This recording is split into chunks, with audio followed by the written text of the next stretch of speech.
Mga kabibo, isang bagong misyon ang naghihintay sa atin ngayon. Sa ilalim ng araw sa baryo, puno ng kwento at kabayanihan ang araw na ito. Handa na ba kayo? Ito ang episode 3 Nanograms Batang Bibo at Aikid, Sunog sa Gulayan. Umaga sa gulayan ni Lola. Si Aidan at si Aikid, masayang nagdidilig ng halaman at nagtatanim ng bagong buto.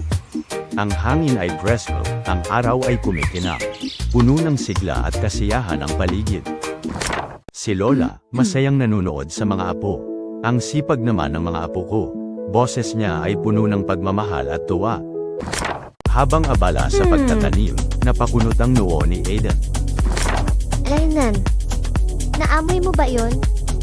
Amoy usok eh. Si Aikid, nagtaas ng antena, nag-scan ng paligid. Paglingon nila sa likuran ng gulayan, may nakita silang umuusok sa mga tuyong damo. Lola, may umuusok sa may gulayan. Hindi sila natakot at agad silang kumilos. Sa gitna ng mga tuyong damo, nakita nila ang isang maliit na apoy. Malakas ang hangin, pwedeng kumalat kung hindi maagapan. Si Aidan, hindi nagpapanik. Huminahon muna tayo. Ito ang gagawin natin. Patayin natin ang apoy habang maliit pa.